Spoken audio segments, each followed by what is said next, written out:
Glória a Deus. Para mim é um prazer muito grande estar aqui e poder compartilhar com você a palavra de Deus. Eu sei que todos que vieram aqui, vieram com o intuito de ouvir algo da parte de Deus. E hoje aprove a Deus que fosse através da minha vida. Sei que daqui tem saído palavras abençoadíssimas, ensinamentos abençoadíssimos, mas hoje eu tenho o privilégio aqui, certo? Pastor Josué me franqueou, vamos dizer bem, na linguagem pastoral, a palavra. Então eu vou conversar com você sobre conceitos de família. Eu só quero que você entenda que há 3 instituições que nos últimos tempos têm sido atacadas de uma forma muito dura, muito veemente, muito velada. Nós vemos a família, a igreja e o sistema de educação, o sistema de ensino. As 3 instituições que estabelecem a base da sociedade, do indivíduo, do ser humano. Sua família, a igreja, ou seja, o ensinamento que essa pessoa vai receber a respeito de Deus, e o sistema de educação. Se você observar, essas 3 instituições têm sido atacadas de uma forma muito forte. O que estão decidindo ensinar os nossos filhos, como as famílias andam se comportando e caminhando muitas vezes em rota de colisão e em sistema de autodestruição, e o desejo de perseguir, de fechar a boca da igreja. Então entendemos que no meio de tudo isso está a família, pois é ela que forma indivíduos. A academia, a escola, ela pode formar o profissional, o médico, ela pode formar o advogado, ela pode formar o soldado, mas quem dá princípios a esses indivíduos é a sua base, é a sua família. Então, eu tenho buscado trabalhar com isso nos últimos anos, entendendo que a família é o meu maior tesouro, entendendo que o que sobra é a família. No final de tudo, são eles que vão ficar. Daqui a alguns anos, eu não serei mais o Cláudio Duarte, outra pessoa virá fazendo o que eu faço e às vezes de uma forma muito melhor. As coisas passam, as coisas mudam, elas são passageiras. A Bíblia diz: passarão os céus e a terra. A única coisa que não vai passar é a palavra de Deus, o resto tudo é transitório. Então, a pergunta é: o que vai sobrar de mim para a minha família? Será que eu vou me desgastar tanto com o meu trabalho, com o meu ministério, com as outras pessoas? Será que eu vou me dedicar tanto à minha vida profissional, às coisas materiais? E o final, o resto, a sobra, eu vou deixar para minha esposa. O resto eu vou deixar para os meus filhos. Eles vão ficar apenas com o que sobrou de mim. Esse tem sido o erro de muitas pessoas que saem de casa para buscar e para ganhar tesouros. E depois que ganham, descobrem que não tem um filho disciplinado que vai conseguir levar adiante o que ele lutou com tanto esforço para construir, simplesmente porque não ofereceu à sucessão uma estabilidade que levasse a sua história adiante. Pois bem, queridos, seu maior tesouro está dentro da sua casa. Não se engane, pois mais de 95% das pessoas que você conhece hoje sequer estarão no seu sepultamento. A grande verdade é essa. A maioria das pessoas não gostam de nós. Elas só gostam do que estamos fazendo. O dia que não fizermos mais ou que alguém faça algo mais interessante do que nós, é para lá que elas vão. É assim que as coisas funcionam, e aqui não vai uma crítica, vai apenas um alerta. Entendeu? Esses dias um senhor me procurou e me disse: pastor, eu preciso da sua ajuda. Eu trabalhei, construí uma estrutura, e minha mulher me trocou por um homem que não pode nem pagar a sua fatura de cartão. Um duro que não tem onde cair morto. Eu achei estranho a troca. Mulher costuma ser inteligente. E ele me disse, então, o motivo? Ele me disse: eu errei. Me dediquei demais, viajei. Tinha pouco tempo para sair com ela reclamava. Mas eu precisava ganhar dinheiro, conquistar. Hoje temos isso, temos aquilo outro. Hoje eu sou um homem abastado. O senhor me ajuda? Eu falei: sua mulher é uma mulher inteligente. Ele me disse: por quê? Eu falei: olha só, ela arrumou um homem que não tem dinheiro, mas tem tempo e atenção para dar para ela. Ela vai entrar na justiça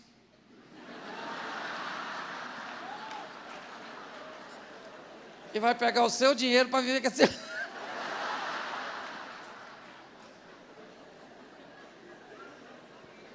Cuidado que você pode estar rindo de você mesmo.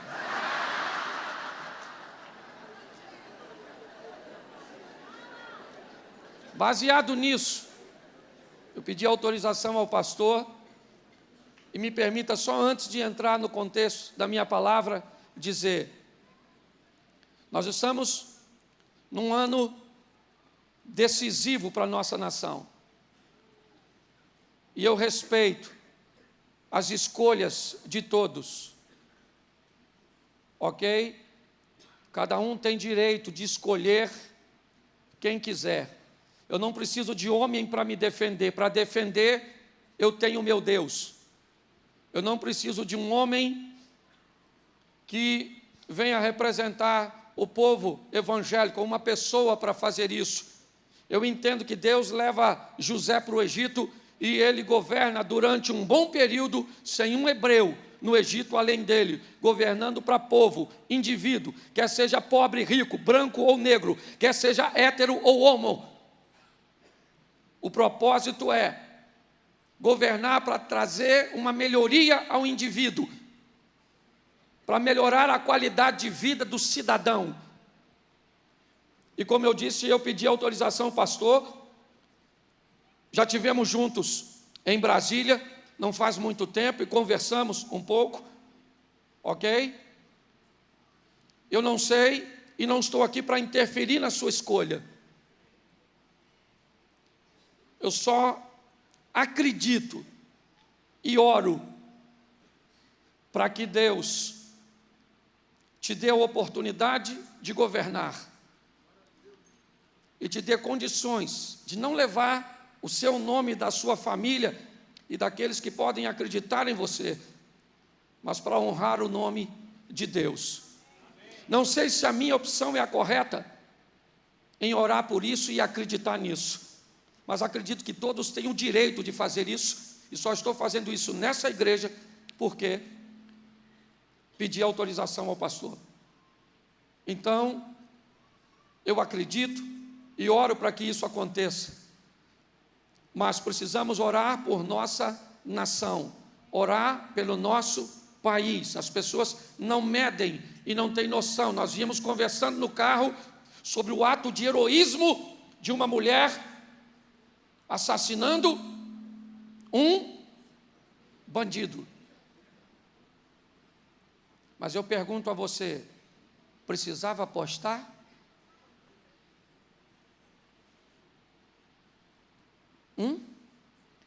Pensa o que a reação dessa mulher, pelo ibope que deu a sua postura, pode causar de problemas para as mulheres agora durante um assalto.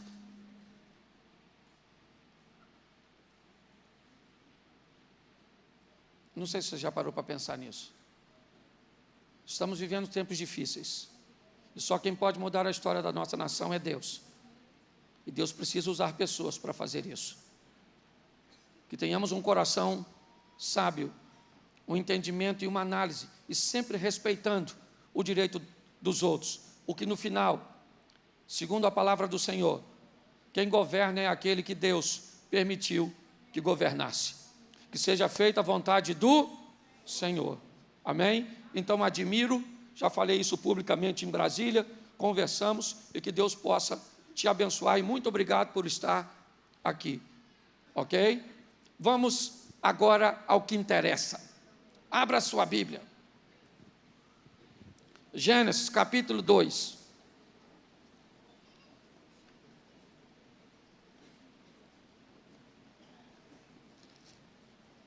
Fica ruim de ler no escuro, né? Eu estou colocando óculos para ler no claro, imagina você.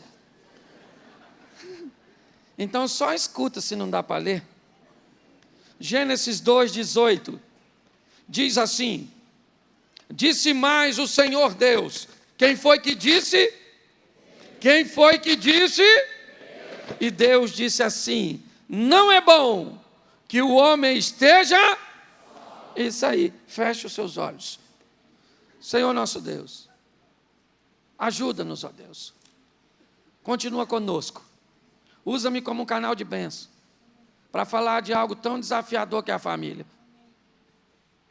Foi o Senhor que criou, foi o Senhor que idealizou. Então o Senhor consegue sustentar. Sabemos que não é fácil, mas é possível. O Senhor sabe que viver com mulher é difícil. Jesus nem casou. Mas eu te agradeço pela minha. E quem errou na escolha, o problema é dele. Mas continua nos abençoando, em nome de Jesus. Amém. Quando a gente está orando, não pode rir, não. Isso é uma falta de educação. Deus disse algo preciosíssimo nesse texto. Não é bom que o homem esteja... Isso. E vamos trabalhar isso de uma forma generalizada. Certo? Homem e mulher. Não é bom que o homem, ou que o indivíduo, ou que a pessoa esteja só. Se Deus diz que não é bom, é porque não é. Pode até parecer bom momentaneamente, para você que decidiu não se casar. Porque o mundo está enfrentando uma mudança, eu tenho falado disso, nos conceitos familiares, na maneira de se criar filhos, na maneira de se levar o casamento. Você quer ver como é que as coisas mudaram? Eu tenho perguntado isso. Quem aqui, seus avós, tinham mais de 5 filhos? Levante a mão. Nossa, quase 80%. Isso. E diz que os antigos não falavam de sexo, hein? Ele não falava, não. Sim. Abraão, com 100, pegou uma mulher de 90. Nem à toa que esse cara é pai da fé. Quantos aqui tem mais de 5 filhos? Levante a mão.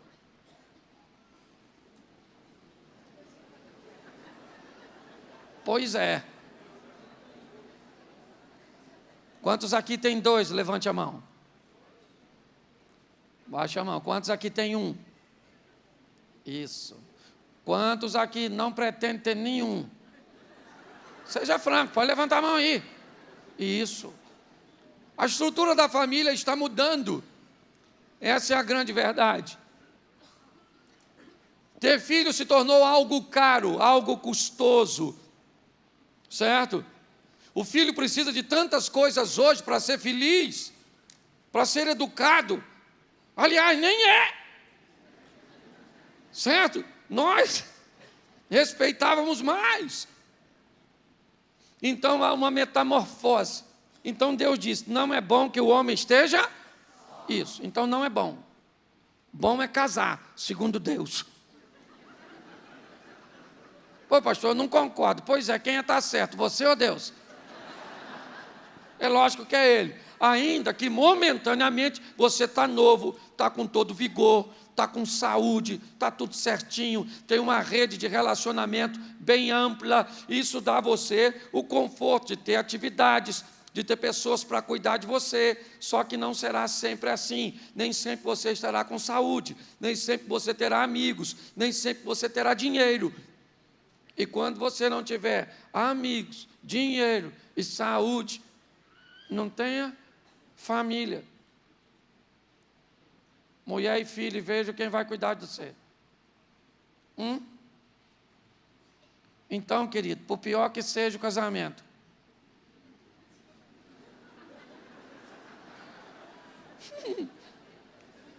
é melhor ser casado do que solteiro. Deus diz, é melhor ser 2 do que 1. Então, casar ainda é um bom negócio. Ok? É tão bom que até quem não deveria casar está afim. Mas qual é o segredo da formação de um novo núcleo familiar? E é isso que eu quero começar falando, é o casamento. Se você escolher bem, as coisas podem terminar. Se você escolher mal, pode terminar mal. É simples, simples, simples, simples. Você quer ver quantos empresários temos aqui? Levante a mão. Isso. Alguém para ingressar na sua empresa. Se quiser trabalhar para você, você pede que ele preencha o quê? Um currículo. E mande para o seu e-mail, que será analisado por um departamento especializado. Olha, para escolher alguém que vai entrar na sua empresa, que você pode mandar embora a hora que quiser. E quando alguém quer casar com você, ele manda o que para você?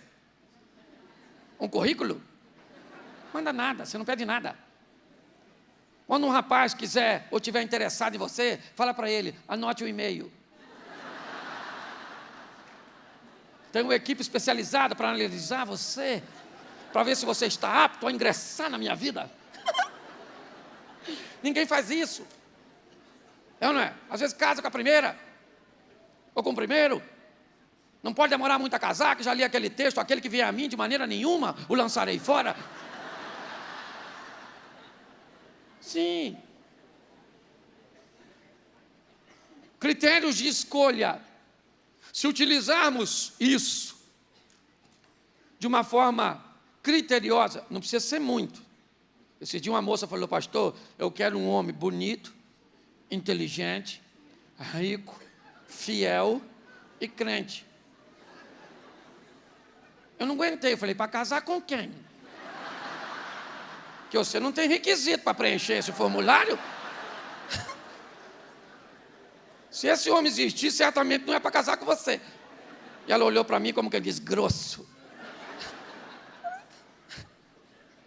Não precisa ser muito criterioso, mas também não precisa deixar de ter critério nenhum. Escolha, boa escolha. Está lá na Bíblia, queridinho, está lá na Bíblia. Parábola das 10 virgens é um texto que vai falar de casamento. É ou não é? Tinha um momento que vinha o noivo para pegar uma noiva. Lá tinham disponíveis quantas noivas? 10. 5 tinha lâmpada acesa. 5 tinha lâmpada. O noivo pegava qual? Lâmpada acesa ou apagada? Claro.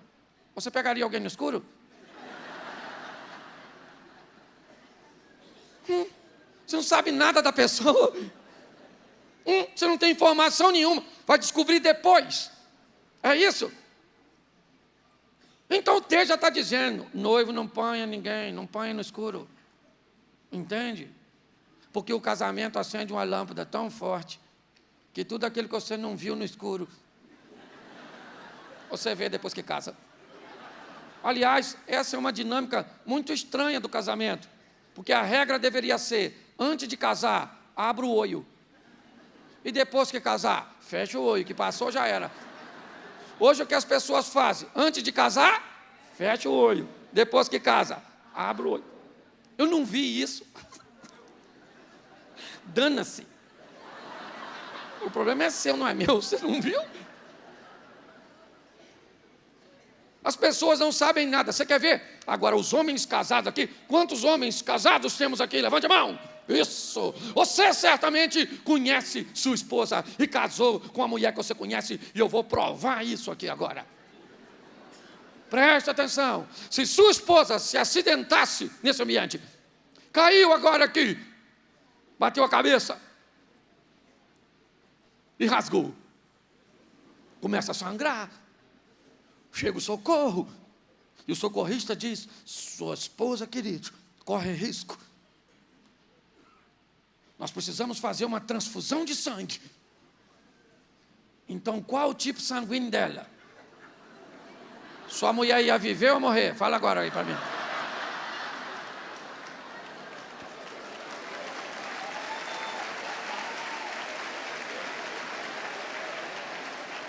E a senhora não fica rindo, porque a senhora também não sabe o dele. Escute só. A falta de conhecimento, olha aqui para mim. É só mexer com vocês que vocês ficam alvoroçados. A falta de conhecimento um do outro tem sido um dos grandes problemas para os casais criarem uma boa sintonia. Esperam do outro o que o outro nunca disse que faria. Fica decepcionado quando ele não faz. Por quê? Porque parou de ou não examinou direito. Se você examinar direitinho, então quantos não casaram aqui ainda? Levante a mão. Os solteiros. Isso. Deus abençoe vocês. Vocês ainda estão livres. Certo? Ainda há espaço para você sofrer conosco. Case-se, mas escolha direitinho. A família é pedagógica, você tem que saber de onde o outro está vindo. Se você souber de onde o outro vem, fazer uma pesquisa, der uma olhada nessa pessoa, certo? Ver de que tipo de escola, o que ela aprendeu sobre fidelidade, sobre companheirismo, sobre paternidade, sobre gestão financeira. O que essa pessoa sabe sobre colocar o cônjuge em primeiro lugar e sua família agora, ou seus parentes em segundo, seus amigos. Ninguém conversa nada sobre isso. Deixa-se levar apenas pelos sentimentos, pelas emoções, pelos desejos. Mas na maioria das vezes, eles têm prazo de validade. E quando eles vão embora, o que faz? Procura uma outra paixão. Assim vivem muitos, em busca de algo que não se acha no ser humano felicidade. Tem gente querendo casar para ser feliz. Pasmem. Onde já se viu uma mulher conseguir fazer um homem feliz? Um homem conseguir. Quem faz você feliz é Deus. Entendeu? É Deus. E quando você for muito feliz, mas muito feliz, case-se. Porque se você perder um pouco da felicidade que Deus te deu, não vai fazer falta. Sim, mas existem alguns mitos em torno do casamento. Primeiro deles, esses são os religiosos que fazem. Eu não quero me apressar. Estou à espera da pessoa que Deus escolheu para mim. Deus não está mexendo mais com isso, não. Deus só escolheu mulher para homem lá no jardim do Éden. Deu ruim. Depois daquela ocasião, Deus falou: agora eu vou fazer um montão e é self-service. Não é verdade? Cada um pega o seu e arca com suas responsabilidades. Então ninguém escolhe seu cônjuge. Seu cônjuge é uma responsabilidade minha. Não é o pastor, não é o reverendo, não é sua mãe. Você pode receber dicas e analisá-las. Sua mãe sinalizou que o menino é de uma boa família. Tudo jóia, mas a escolha é sua. Critério para se casar. Primeiro, Ok? Segundo a Bíblia, case com alguém que professa a mesma. Isso, não vos prendais a um jugo desigual. Crente com crente, católico com católico. Não é espírito com espírito, macumbeiro com macumbeiro. Sim, pelo menos estão juntos. Salmo 133. Deus ordena a bênção de a união. Católico com católico. Os dois vão para a paróquia. Ela segura o terço. E ele vai rezando, Ave Maria. Os dois vão para o culto. Ela leva a Bíblia, ele expulsa o demônio. Os dois vão para a sessão, lá, espírita. Um leva a toalha branca, o outro copo com água. Estão na macumba, os dois vão para a encruzilhada. Um leva a galinha, outro segura no pescoço. Mas pelo menos eles estão juntos. Ok? Aí eu acho o maior barato quando alguém vem com aquele discurso. Pastor, eu não concordo muito com isso. É muito legal quando a gente não concorda com algo que a Bíblia diz. Que parece que a nossa posição. Eu não concordo com isso. Ah, quem és tu, menino? Fala para mim o seu nível de categoria no mundo espiritual. Pode ser que não concorda com algo da Bíblia.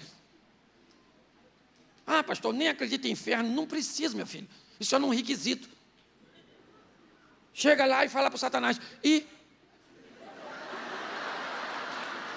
Caraca, maluco, você existe mesmo? Eu acreditava não. E o diabo vai falar, é aqui mesmo, filho. Fé é um requisito da concorrência. Entra e senta nessa cadeira pegando fogo que já vou te atender. Eu não estou aqui para discutir isso hoje. Certo? Agora, se a Bíblia orienta, um espírita casa com um cristão, pode ser um casamento fantástico, de duas pessoas equilibradas, maduras, educadas. A minha pergunta é só uma. Quando nasce a criança, batiza onde? E se você não é crente, eu já tentei informar os crentes que a Bíblia diz, não casa com quem não professa a mesma fé, mas eles não acreditam. Então eu vou falar para você que ainda não segue, não casa com crente. Não casa. Porque você vai no culto dele, mas ele não vai na sessão espírita.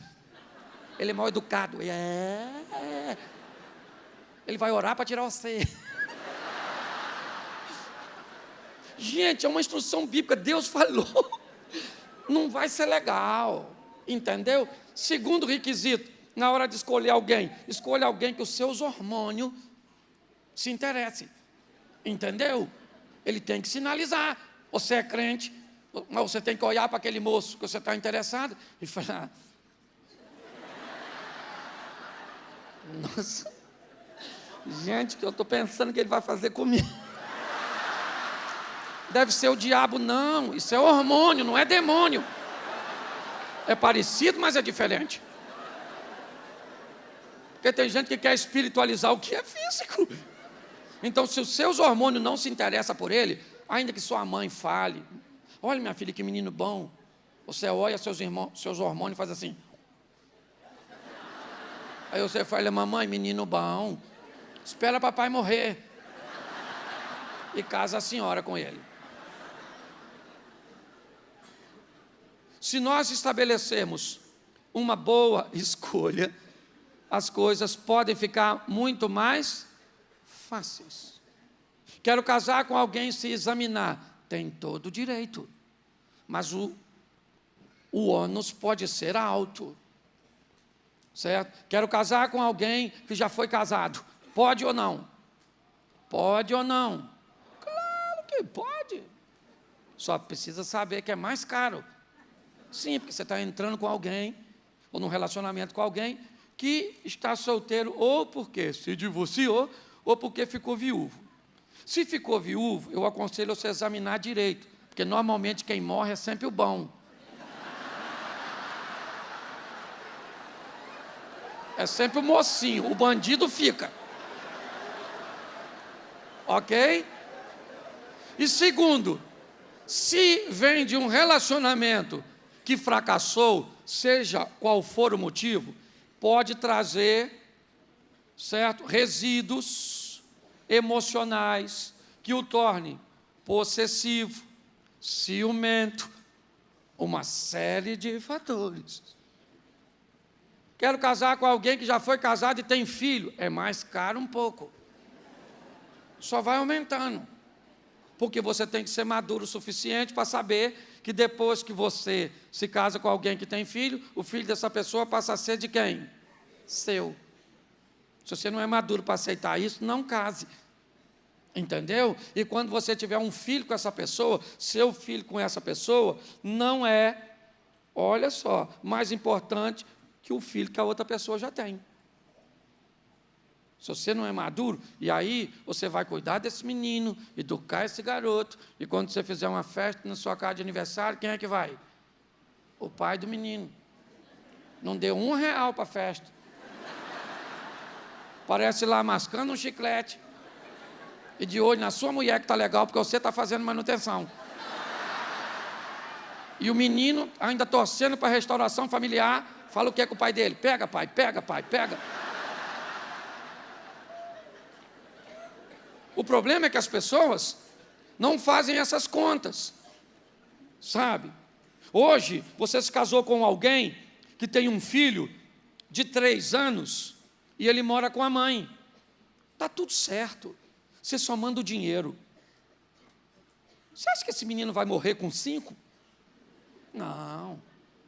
Ele vai crescer, vai ter 15, 17, vai ficar rebelde. E aí o padrasto não vai querer mais lá. E vai mandar morar com quem? Com o pai dele. Que é casado com quem? Com a senhora. Aí você diz, eu não quero esse menino morando comigo. Mas ele é meu filho. Mas ele estava lá, agora ninguém pensa a longo prazo. Não. Tá? Até para escolher data de casamento, quem vai casar não sabe. Às vezes eu tenho que falar, pastor, que dia é melhor para casar? Entre o dia 10 e 15. Porque o pessoal recebeu. Está mais feliz na festa, sorridente. E segundo, o casamento tem que ser longe da menstruação. Como é que vai casar? A mesma coisa que descer para o play com um brinquedo quebrado.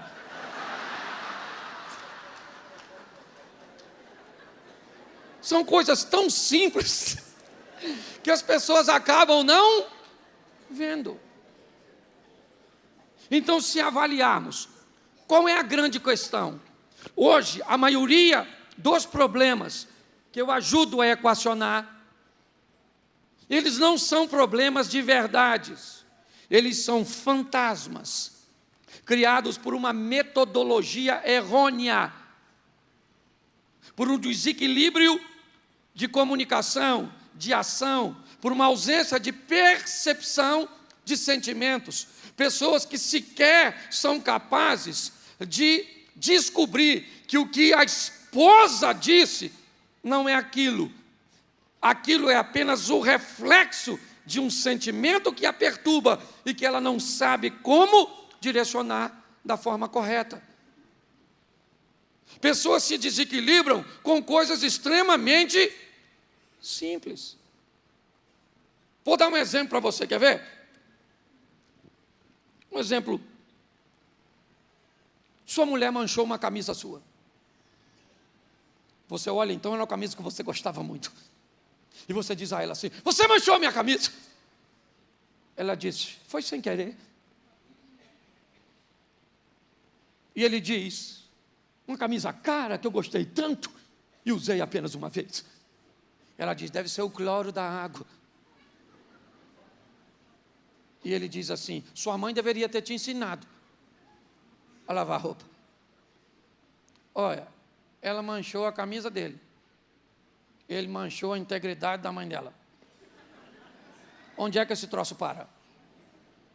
Quando eu vejo pessoas tentando resolver problemas, eu fico assustado com o desequilíbrio. Ou seja, quando elas me trazem o grande problema, e a gente começa a analisar o problema que está acontecendo, e você vai removendo, você vai dissecando, você vai separando um diálogo inadequado, um local inadequado, um conselho inadequado, uma postura inadequada, vamos descobrir qual é o motivo daquela reação, o que sobra é o problema. Sabe o que eles fazem do problema? que ia separá-los, sorri e diz: era isso? Menino, isso não é nada. Pois é. Eu costumo dar um exemplo seguinte, para ilustrar isso. Imagine que o vidro de álcool, a garrafa de álcool na casa da senhora, furou. Está vazando álcool. A senhora, para não perder o líquido, pega uma garrafa de Coca-Cola e coloca o álcool. Claro! Fecha e bota no cantinho. Alguns dias depois, o fogão lá desequilibra e pega fogo. Seu marido chega então para apagar, e o que ele vê? Uma garrafa com água. Claro, um líquido incolor numa garrafa de Coca-Cola. Só pode ser o quê? Então ele abre, com uma ênfase de bombeiro, e ele espera que, daqui a alguns segundos, aquele fogo não exista mais. Mira! E o que acontece? Bum! Ele fica louco. A mente dele começa a pensar: a água agora está explodindo. Ele fica confuso, ele fica louco. Ele não sabe o que aconteceu, pois seu intuito era apagar e ele causou uma. E quem chega na cena? A mulher. E vê o marido chamuscado, com a garrafa de Coca-Cola na mão, o que ela fala? Seu burro! Isso era? Ele olha para ela e diz: jumenta! Vê se uma garrafa de Coca-Cola é um lugar para colocar álcool. Os dois tinham boas intenções, mas não funcionou. Você entende? Se você achar a metodologia certa, fica mais fácil. E outros ainda fazem o seguinte: para apagar o fogo, joga o quê? Joga o quê no fogo? Joga o quê? Nas chamas ou na base do fogo? Quando se quer apagar um incêndio? Joga nas chamas, que está queimando lá em cima, ou na base de onde vem o fogo? Na base. Porque a chama é o resultado daquilo que já se queimou. A base é onde estão os possíveis futuros combustíveis. Então eu umedeço para que não pegue fogo. O que as pessoas fazem na hora de resolver um problema? Joga água na chama. Quando você joga água na chama de um fogo, ela faz assim, ó. Aí você pensa: apaguei. Mas lá por baixo fica assim, ó. Uma semana depois, você está em casa achando que o fogo apagou. Chega sua mulher e fala: você fez isso comigo? Aí você fala: a gente apagou isso 15 dias atrás. Ela falou: não apagou nada, ainda está ardendo dentro de mim. Aí você fala: joga a água de novo. Nas chamas. Uma semana, um mês, 2 meses, basta acontecer algum fato que ressuscita isso. E você 1, 2, 3 vezes repete, se estressando, discutindo, recebendo a interferência de problemas que já era para ter sido apagado da primeira vez. Ou seja, hoje, me permita falar isso para vocês. O segundo casamento dá mais certo que o primeiro, segundo pesquisas. Por quê, pastor? Porque as pessoas têm vergonha de ir para o terceiro.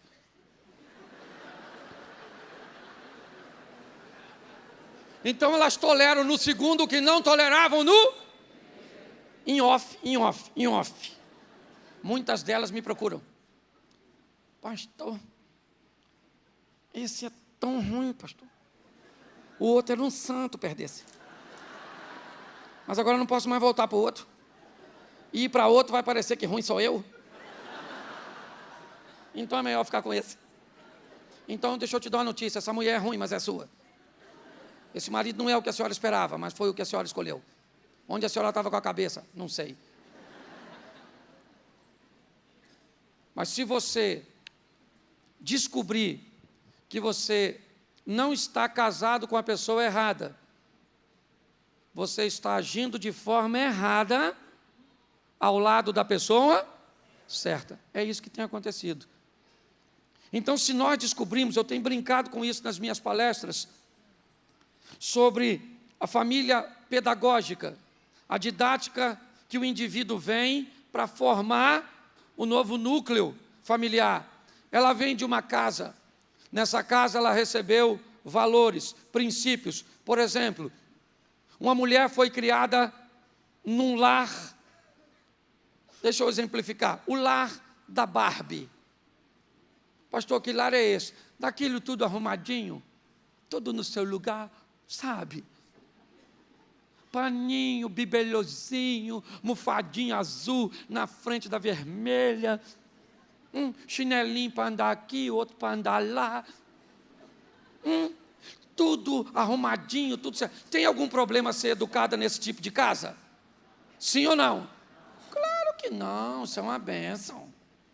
Só que uma mulher educada na casa da Barbie tem que casar com quem? Com quem?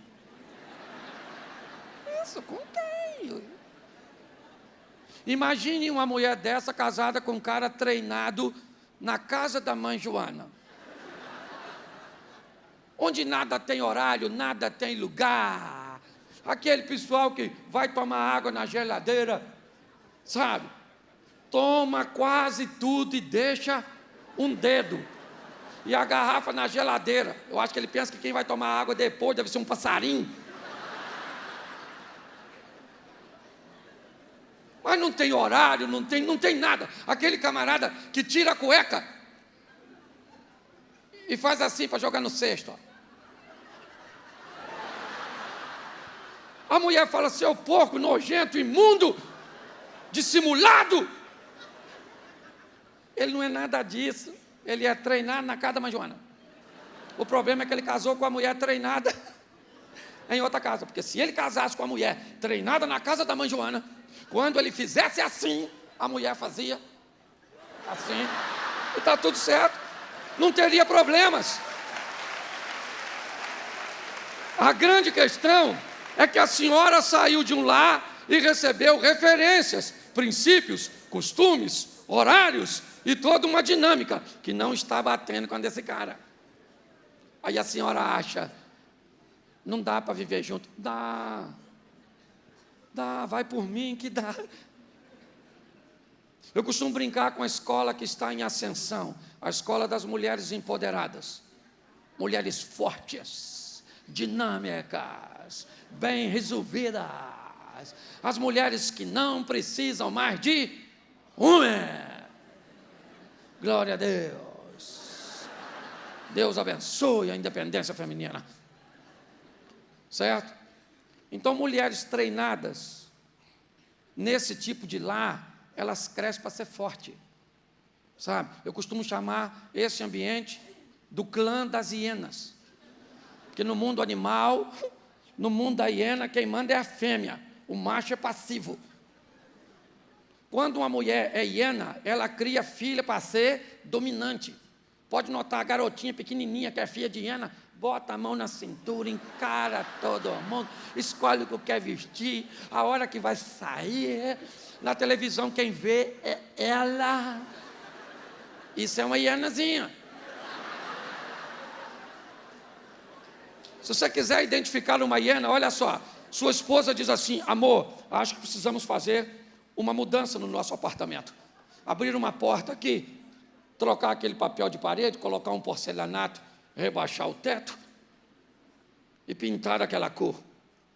Já comprei o material, contratei o profissional. Ele começa segunda-feira, o que você acha? E ela não pede autorização, ela toma providência e só comunica. É só isso. Tem algo de errado nesse lar? Sim ou não? Claro que não, gente. Deixa as hienas dominar. O filho de uma hiena, normalmente, ele é passivo como o pai. Sabe? Não quer confusão, não quer briga, tudo que ela fizer, tá bom.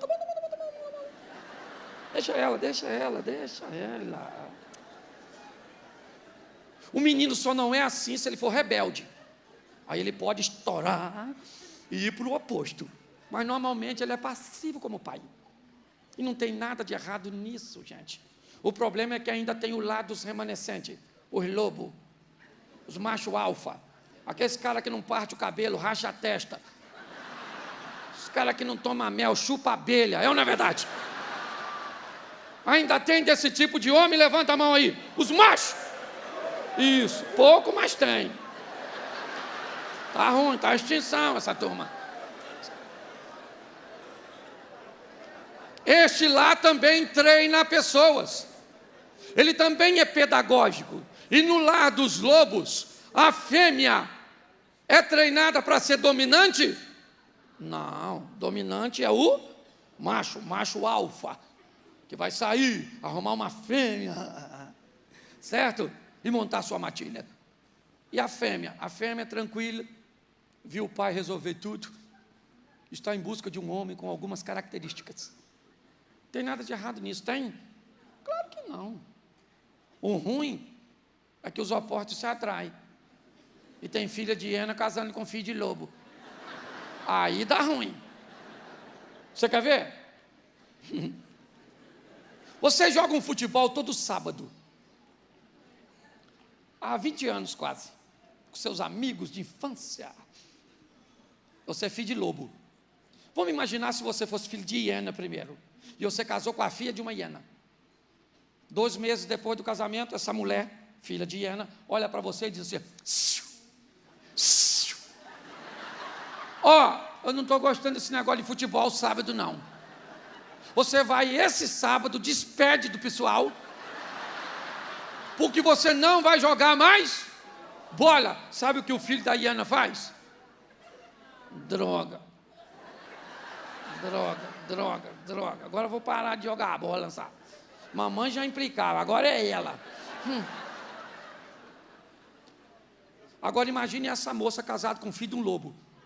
Ela olha para ele e diz: ó, vai jogar mais bola sábado não. Ó o filho do lobo.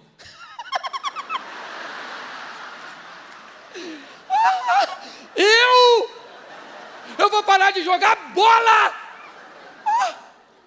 Está pensando que eu sou o otário do seu pai? Que sua mãe manda nele, já está ofendendo a família. O pai dela não é otário. O pai dela é passivo. Um otário com classe.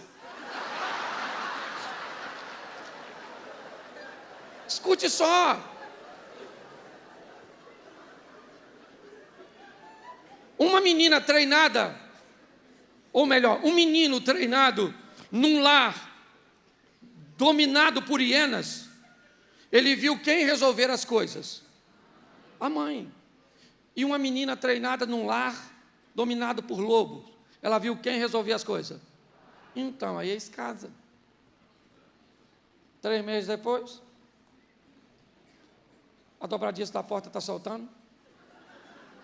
Ela então olha para o marido e diz o quê? Amor, a dobradiça da porta está soltando. Ele olha para ela e fala: eu vi, menina, que ele está um perigo, hein?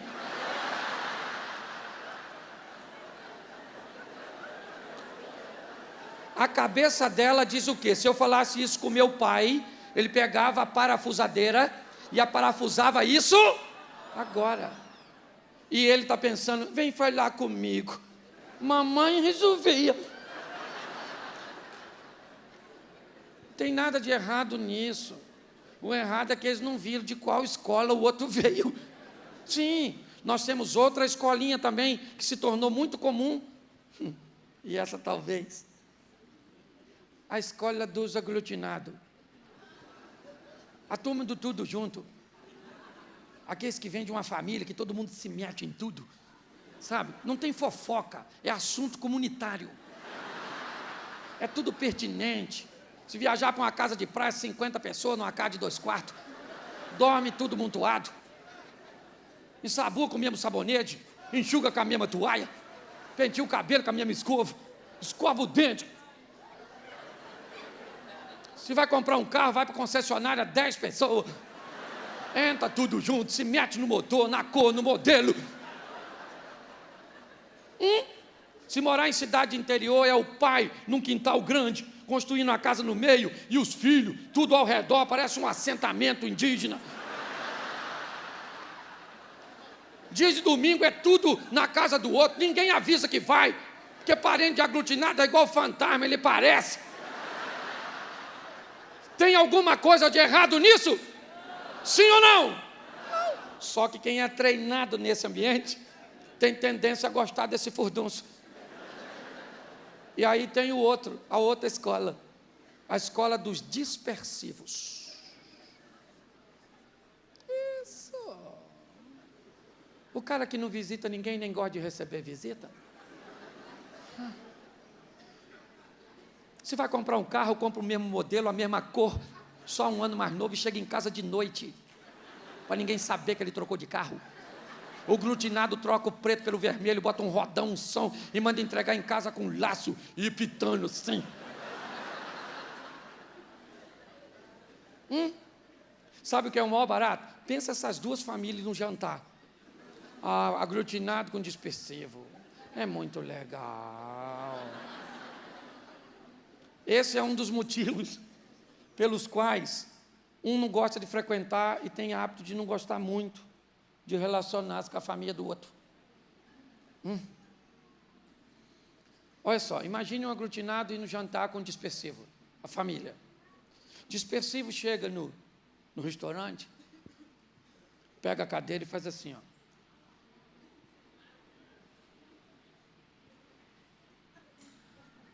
Aglutinado pega assim, ó.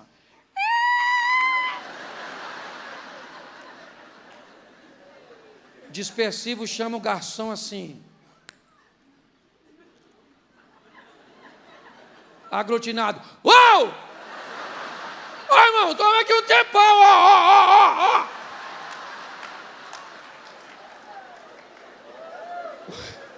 O dispersivo quer morrer de vergonha, de angústia. O garçom vem e diz assim, vão beber o quê? O dispersivo, você tem um suco de abacaxi com hortelã? Uma água com gás com limão espremido? O aglutinado, o senhor tem uma Coca-Cola 2 litros?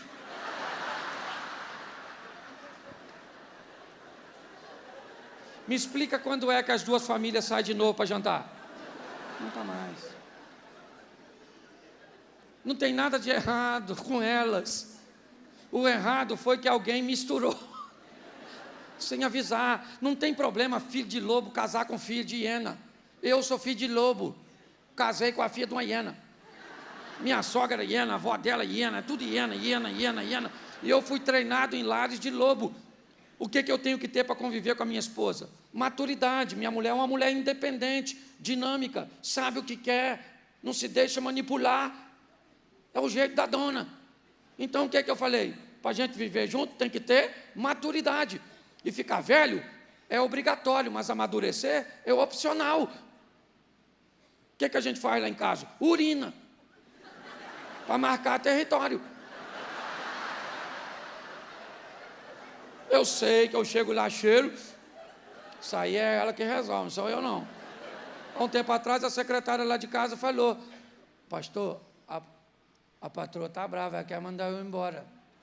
Eu falei, ô menino, ela manda mesmo, ela manda. E se eu me meter nisso, nós vamos morar juntos, nós dois.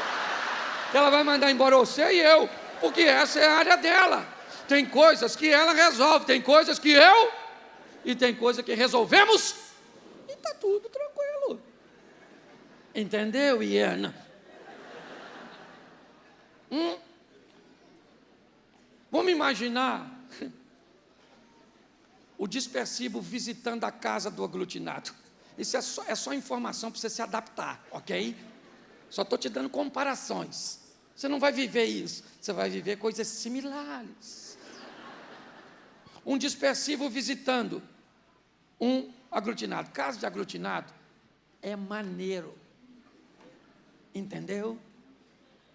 Muita comida, muita gente. Eles falam ao mesmo tempo que comem. comida voa, as crianças correm, empurra você, mexe, implica, entorna as coisas em você. A mulher que ganhou neném está amamentando o neném na frente de todo mundo, porque ela não quer sair do furdunço, ela ri de uma história engraçada, o mamá sai da boca da criança, a criança procura, não é verdade? Aquilo é uma bagunça, perfeitamente agradável para o aglutinado. O dispersivo chega nesse ambiente. Quando ele chega, daqueles 20 que estão no ambiente, 10 começam a falar com ele simultaneamente. Ele não sabe quem dá atenção. As crianças passam por baixo da mesa. Limpa o nariz na toalha. Ele faz assim que chega, ó. Nossa, que dor de cabeça, gente. Eu quero ir embora.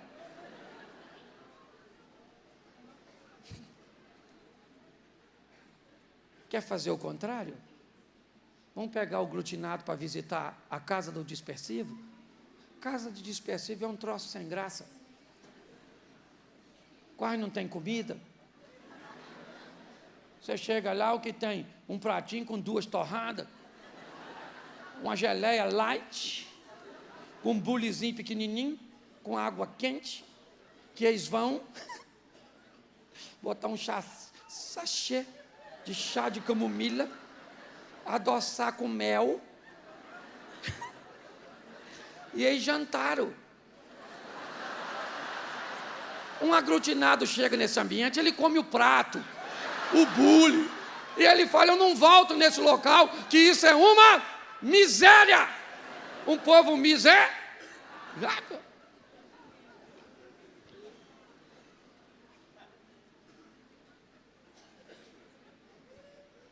Você está rindo de quem? Essa é a grande pergunta. A escola que preparou esse homem que vive contigo não foi a tua escola. Outra coisa, se é casada com um ser humano, nunca espere que ele seja a mesma coisa todo dia. Não dá para ser, querido. Você não sabe o que seu marido viveu durante aquele dia, que a sua mulher viveu durante aquele dia, o que ele enfrentou, quais foram as adversidades, os problemas. Você quer que seu marido chegue todo dia em casa com essa frase: boa noite, meu amor. Você andou assistindo como se fosse a primeira vez? Seu marido não perdeu a memória, pelo amor de Deus. Vai ter dia que seu marido vai chegar envenenado, doido.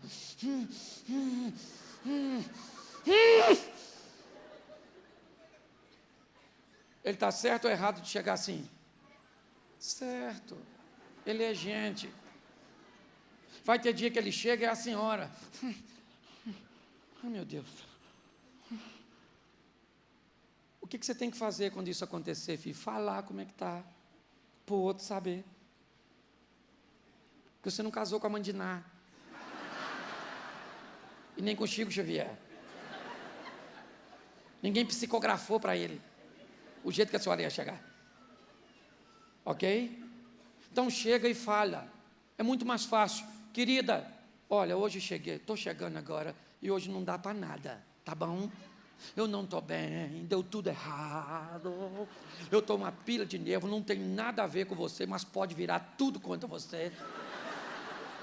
Então me deixa quieto, que eu vou tomar um banho, vou comer alguma coisa, vou assistir um programa ali que eu gosto, e eu vou dormir, tá bom? Só que se a senhora quiser morrer, mexe com ele. O cara já te avisou que não está bem. Às vezes é o contrário. Entendeu? Ele chega e a vez da senhora: amor, hoje eu não estou legal, tá bom? Não quero conversa. Se quiser comer, vai lá e pega. Não me pede nada. Fazer amor.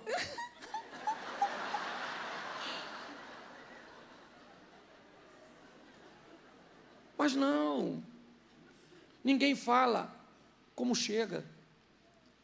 Está todo mundo em si mesmados, sabe? De olho apenas no seu umbigo. Eu cheguei, eu estou estressado, eu estou cansado, eu quero uma comida quente, eu quero as coisas organizadas, eu quero tudo resolvido, eu quero saber se pagaram, se aconteceu. Descubra que quando você chega mal-humorado, você chega normalmente, mesmo inconsciente, procurando confusão. Entendeu? Então, calma, querido. Deixa eu usar um exemplo aqui. Imagine que você falou com a sua esposa assim: amor, eu queria ter um encontro amoroso com você amanhã. Dá um Rivotril para essas crianças. Toma um banhozinho de vencedora, bota uma roupinha de combate. E me espera que eu vou chegar às 21. Pois bem, ela prepara o cenário. E 21 horas ele aparece? Não. 22? Não. 23? Não. 23h30. Quando ele chega, o que a senhora fala? O diabo nem vai lá. Porque se ele for lá, ele não entra na senhora, é a senhora que entra nele. Que a senhora está desiludida, está desapontada, ridicularizada, tudo. E ele chega: isso é hora! Eu sou palhaça! Estava te esperando! Não vai comer mais nada, que eu não vou esquentar nada. A senhora está certa ou errada? Certa ou errada? Errada!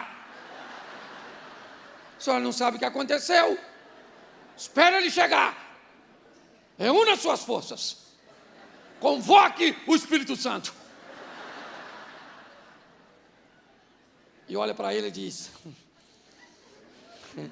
Senhor, é só para te obedecer. Porque o senhor sabe que o que eu sinto é um misto de Fred Krueger, Jason e o maníaco do parque. Querido, que hora tu ia chegar mesmo? E ele diz assim: querida, saí do trabalho. E ela ainda diz: te liguei 5 vezes. E ele diz: saí do trabalho, querido. 2 quilômetros depois do engarrafamento. Roubaram meu carro. Menina, fomos para a delegacia, foi um arrastão. Chegamos lá, aquelas perguntas, aquelas coisas. Tive que arrumar condições aí de pegar uma condução para chegar aqui essa hora. O que a senhora falaria depois de ouvir isso? Sério, menino? Roubaram o carro, assim, levaram tudo, né? Por isso que eu te liguei. Não... O bandido levou o telefone, né? Nossa, a gente pensa coisa tão diferente disso, meu Deus do céu. Por isso que é bom averiguar primeiro, né? Entra aí, querido, vou esquentar a comida. Esquenta não, querido. O carro tem seguro, sabe? Eu vou mostrar a você que eu sou mais bandida que todos esses bandidos. A sua noite ainda não acabou não, garoto. A chefe dessa quadrilha sou eu. Eu vou fazer você esquecer esse assalto naquela cama. Isso é uma mulher sábia. O que o marido vai falar? Eu preciso ser roubado amanhã, malandro. Ninguém quer saber o que aconteceu com o outro. Nós só estamos preocupados com o que está acontecendo conosco. A grande verdade é essa. Esse é o grande desafio, sabe? Descobrir como eu vou lidar com as situações contrárias. Como eu consigo contornar um momento caótico, emocional, uma tempestade de impulsos, onde o diálogo é a última coisa que deve acontecer naquele momento. Ainda que, muitas vezes, a melhor coisa que temos a fazer nesse momento é o silêncio. Casais estão se atrapalhando com coisas tão simples. simples demais, sabe? Cobram dos outros. Quantas mulheres aqui gostariam de ganhar flores, pelo menos 4 vezes por ano? Levante as mãos. As mulheres, olha aí quantas mulheres, legal. Deixa eu perguntar a vocês, homens, quantos de vocês foram treinados na escola das flores? Quantos de vocês viram seu pai dar flor para sua mãe, seu tio para sua tia, seu avô para sua avó, seus amigos dão flores? Levante a mão. Menos de 1%. Pode baixar a mão, obrigado. Você sabe por que seu marido não te manda flor? Porque ele não foi treinado. Ele não manda flor para a senhora nem se a senhora morrer. Mas, queridinho, se sua mulher gosta de flor, dá tempo de aprender.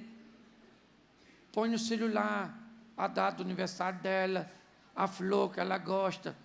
E a senhora também ajuda. Manda mensagem para ele amanhã. As flores. Lá naquela floricultura. O telefone está aí. O preço é esse. Eu vou estar esse horário em casa.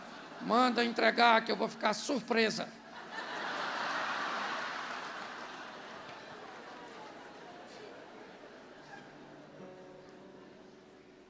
Você está entendendo? Se você conhecer um pouco mais a pessoa, saber como motivá-la.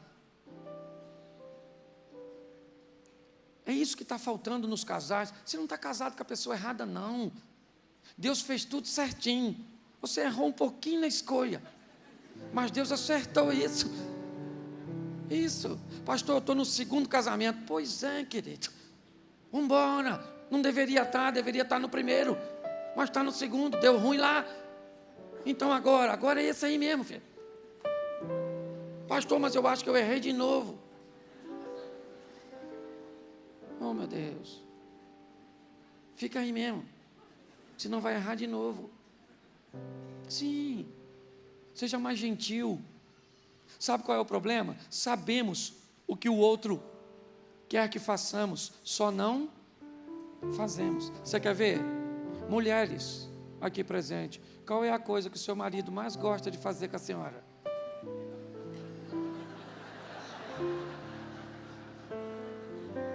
Tem mulher aí? Diga amém se tem. Mulheres, por favor, qual é a coisa que o seu marido mais gosta de fazer com a senhora? Qual é? Fale bem alto, senhoras. Isso.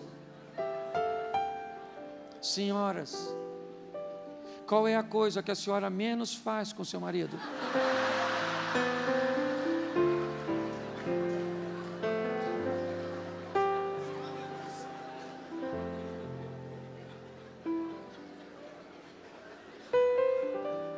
Está reclamando de quê?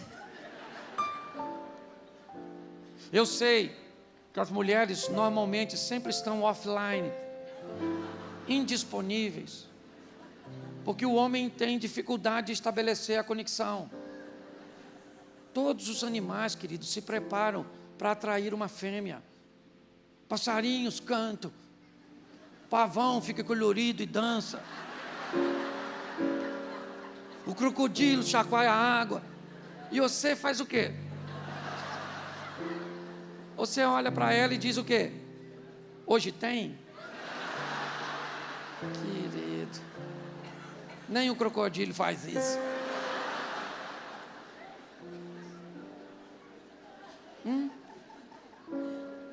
De que as pessoas estão reclamando? Querem colocar o diabo nisso? Coloque. Quer botar a culpa da sua negligência no Satanás? É isso? Você quer justificar seu fracasso com uma intervenção maligna? Faça.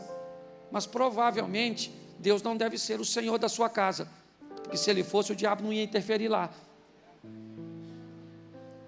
A negligência é nossa.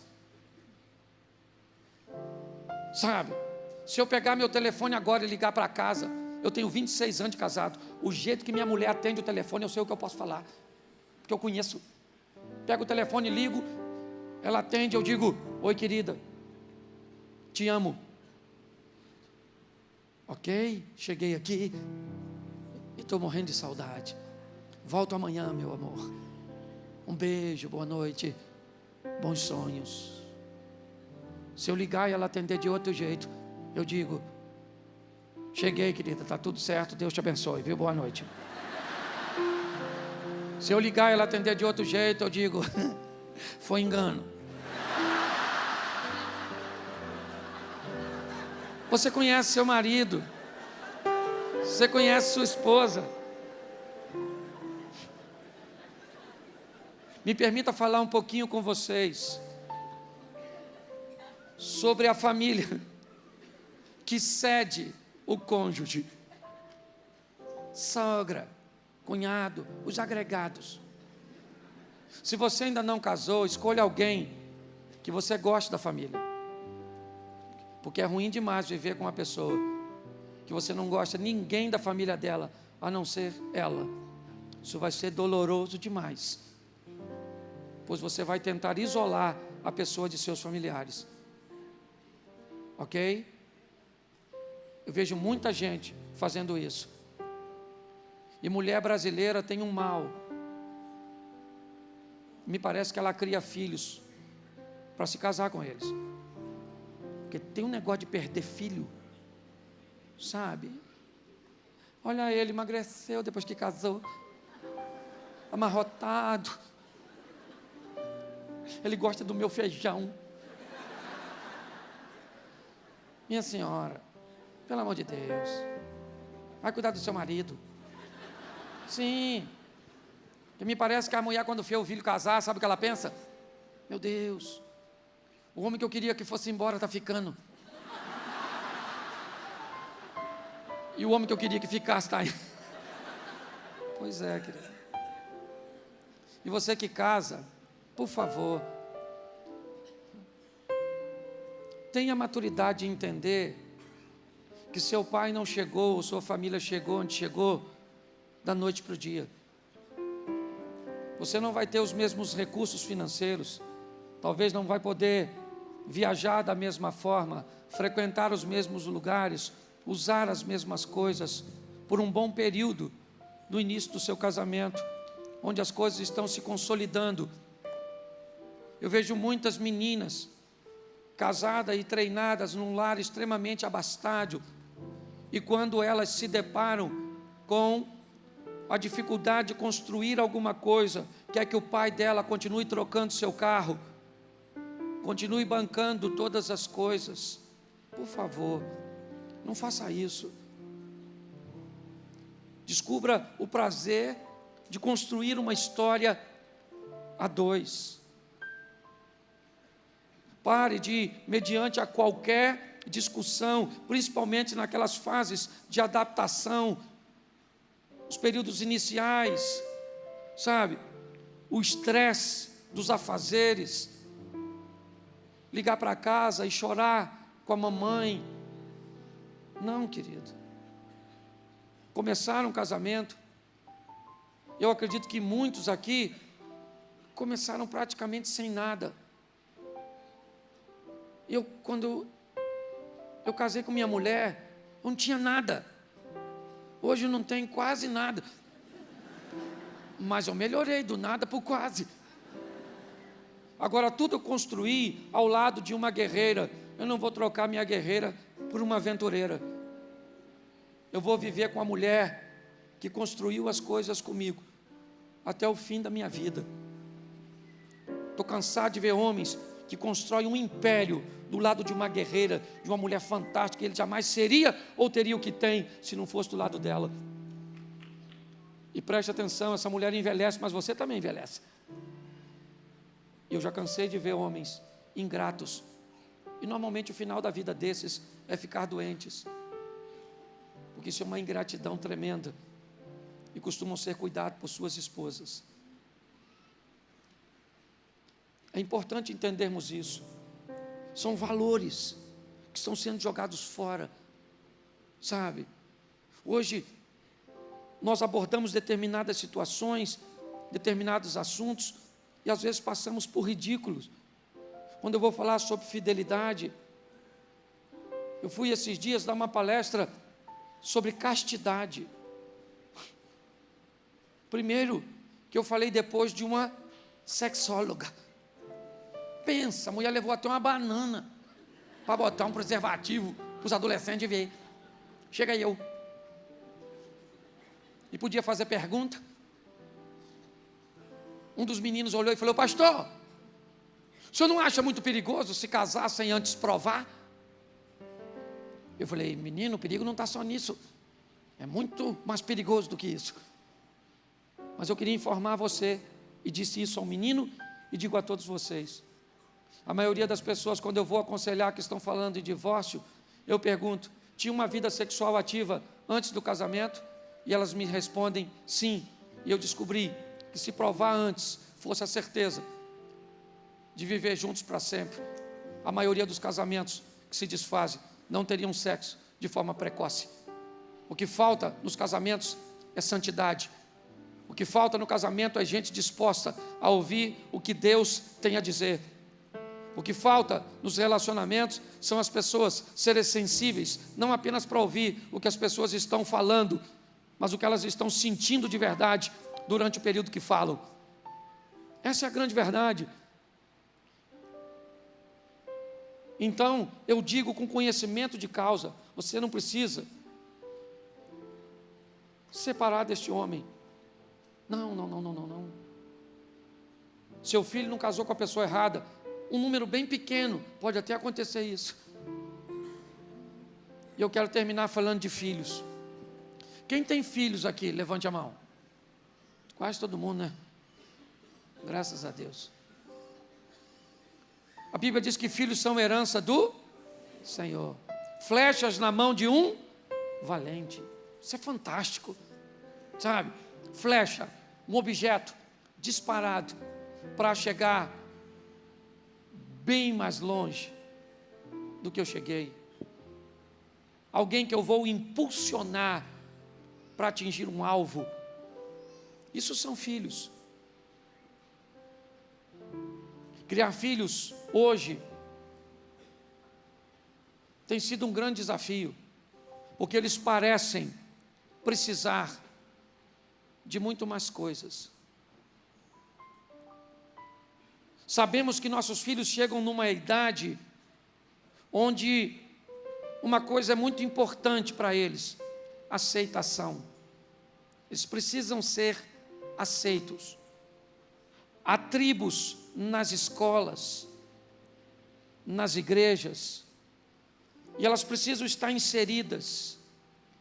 E para estar inseridas, elas precisam estar aptas a desempenhar o mesmo comportamento ou algo bem próximo. Daí vemos o que estão fazendo com nossos filhos e netos nas escolas. Qual é o ambiente que está sendo gerado lá? Não interessa como eu criei meu filho aqui, ainda que isso seja muito importante. Quando ele vai, alguém diz: você quer viver no nosso grupo ou quer ficar isolado? Para viver no nosso grupo existe um padrão que estabelece uma iniciação, que diz que você se parece conosco, que diz que você se identifica conosco. Isso pode ser estabelecido por provar uma droga, por provar um relacionamento homossexual. A grande verdade é essa. Nossos filhos são criados de uma maneira extremamente nova.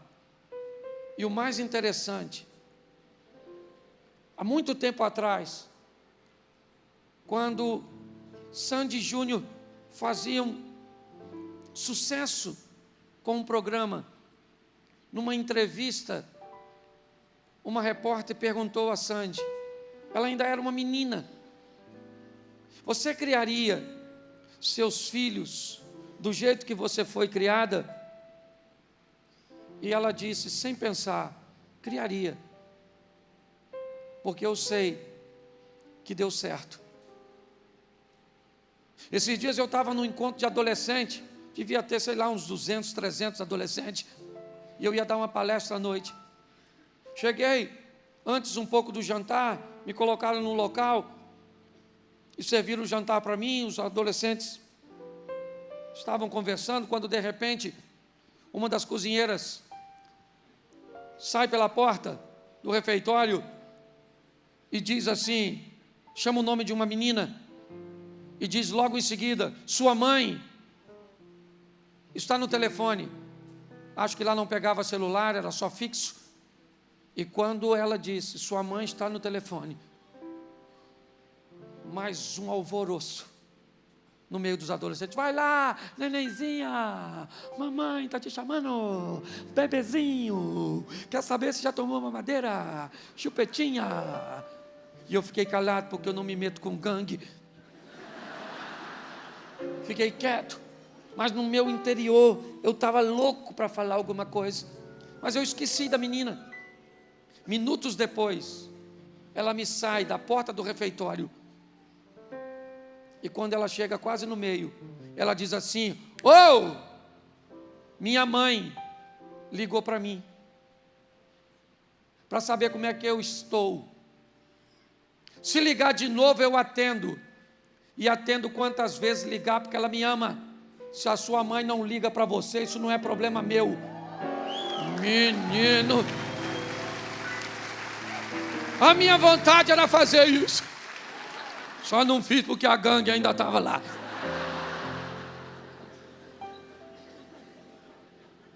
Mas preste atenção, o que os nossos filhos precisam de verdade? Falar inglês? Um iPhone X. Orlando, os parques da Disney. É isso? Tudo que você puder dar de bom. Não estou falando para você dar nada ruim, não. Jesus disse que se um filho pedir um pão para o pai vai dar pedra. Claro que não. Você tem que dar tudo de bom para o seu filho. Mas a coisa mais preciosa que você pode dar para seu filho é você.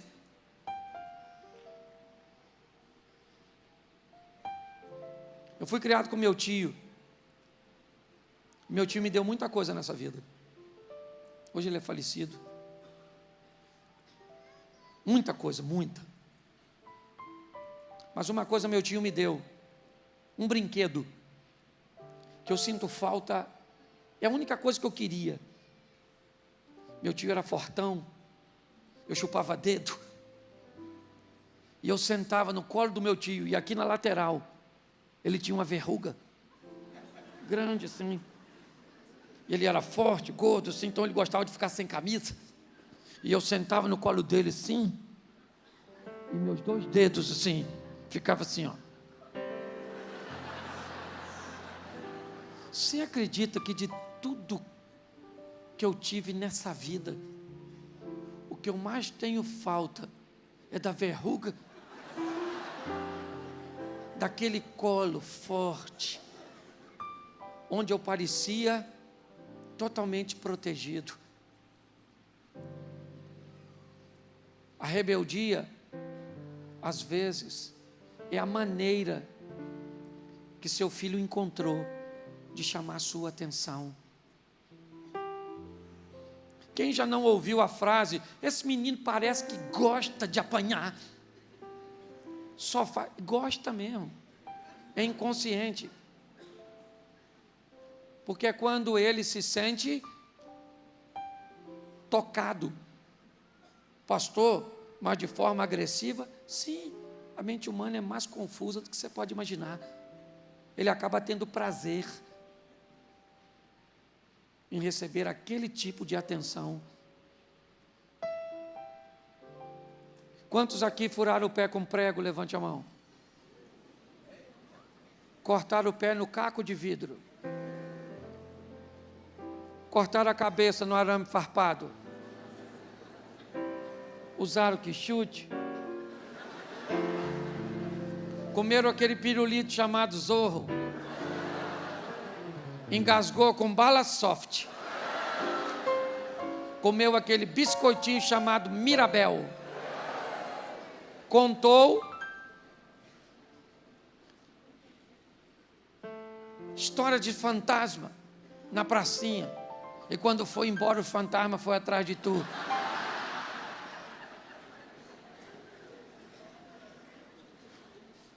Eu ainda falo de novo. 20 minutos de intervalo. Então eu vou parar aqui. E falo já já. Escute só. Nós vivemos tudo isso. Brincávamos onde? No playground? Hein? Seu videogame? Hã? Sua boneca era de pano. A voz da sua boneca era sua. Você falava, fala mamãe. Mamãe. Hoje a boneca fala, parece que tem um demônio dentro dela. Eu não.